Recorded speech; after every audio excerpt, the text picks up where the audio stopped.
ती लोकल आणि मी सिरीजमधली आजची जी गोष्ट आहे ती एका गोंडस सहप्रवासीबद्दल आहे.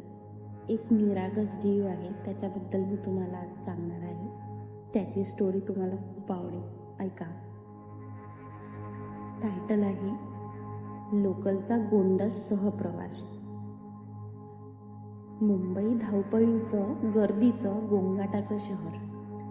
इथे प्रत्येकजण कुठेतरी पोहोचायला निघालेला.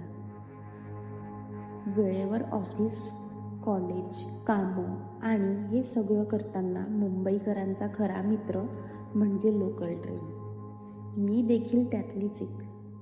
दररोज विरारहून चर्चगेटपर्यंतचा प्रवास करताना माझी एक वेगळीच दुनिया असते. चेहऱ्यांमधून कथा शोधणं, खिडकीबाहेरचं दृश्य न्याहाळणं आणि अधूनमधून मनातल्या शांततेला पकडण्याचा प्रयत्न. पण या रोजच्या प्रवासात एक गोष्ट कायमच माझं लक्ष वेधून घेत होती. ती म्हणजे एक कुत्रा जो दर 2-3 तासांनी लोकलच्या डब्यात चढायचा.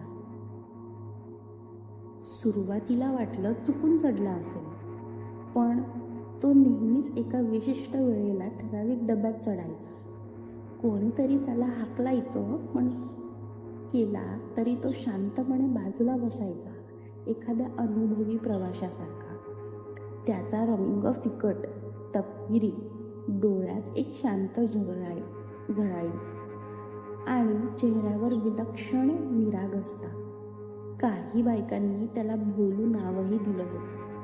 हळूहळू तो डब्याच्या एक भागच झाला होता. कोणी त्याच्यासाठी खाऊ आणायचं, तर कोणी पाण्याची बाटली उघडून त्याच्यासमोर ठेवायचं. त्याची वळवळ, त्याचं डब्यात वावरणं सगळंच मनाला स्पर्शून जायचं. एकदा मी अंधेरीला उतरत होते तेव्हा सहज भोलूच्या जवळ बसले.